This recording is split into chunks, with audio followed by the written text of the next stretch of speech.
పశ్చిమ బెంగాల్లో ఎంత వీలైతే అంత తొందరగా మార్పులు చేస్తున్నారు, ప్రక్షాళన చేస్తున్నారు. ఇటు పరిపాలన ప్రక్షాళన, అటు రోహింగ్యాల ప్రక్షాళన, ఇటు అభివృద్ధి ప్రక్షాళన, అటు మన దేశాన్ని కాపాడుకోవడానికి జరుగుతున్నటువంటి ప్రక్షాళన. బార్డర్లో దగ్గర దగ్గర 600 చదరపు కిలోమీటర్లు భూమి ఇచ్చారు. ఇది కాకుండా ఇప్పుడు మంత్రివర్గ విస్తరణలో కూడా ఒక చరిత్ర, ఒక సంచలనం సృష్టించాడు సువేందు అధికారి. ఆయన ఒక అంట్లు తోముకొని ఆవిడకి సీట్ ఇచ్చింది కదా బీజేపీ, ఆవిడ గెలిచారు.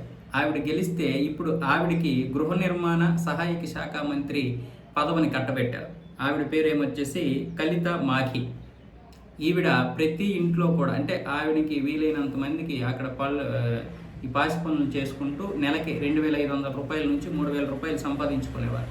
అలాంటి వ్యక్తికి గతసారి కూడా 2021లో ఎమ్మెల్యే సీట్ ఇస్తే ఆవిడ కొద్ది తేడాలోనే, స్వల్ప తేడాలో ఓడిపోయారు. మళ్ళీ ఓడిపోయినా సరే మళ్ళీ ఆవిడకి ఇచ్చారు సీట్, మళ్ళీ ఇచ్చి గెలిపించుకున్నారు. ఆవిడ తన మంచితనంతో గెలిచారు అక్కడ. పైగా అక్కడ బీజేపీ ఏదైతే వాళ్ళకి సపోర్ట్ చేసిందో దాంతోపాటు టీఎంసీ రాక్షస పరిపాలనకు కూడా వ్యతిరేకంగా ఈవిడికి ఓట్లు పడ్డాయి. ఇప్పుడు ఈవిడ ప్రతి ఇళ్లలో పనిచేయడం వల్ల గృహ నిర్మాణ శాఖ ఇచ్చారు సహాయక మంత్రిగా. చాలామంది ఇలాంటి వాళ్ళకి మంత్రి పదవి ఎందుకు అంటున్నారు? మంత్రి పదవి అనేది ఇలాంటి వాళ్ళకే ఇవ్వాలి, వాళ్ళకే తెలుస్తాయి అన్ని విషయాలను.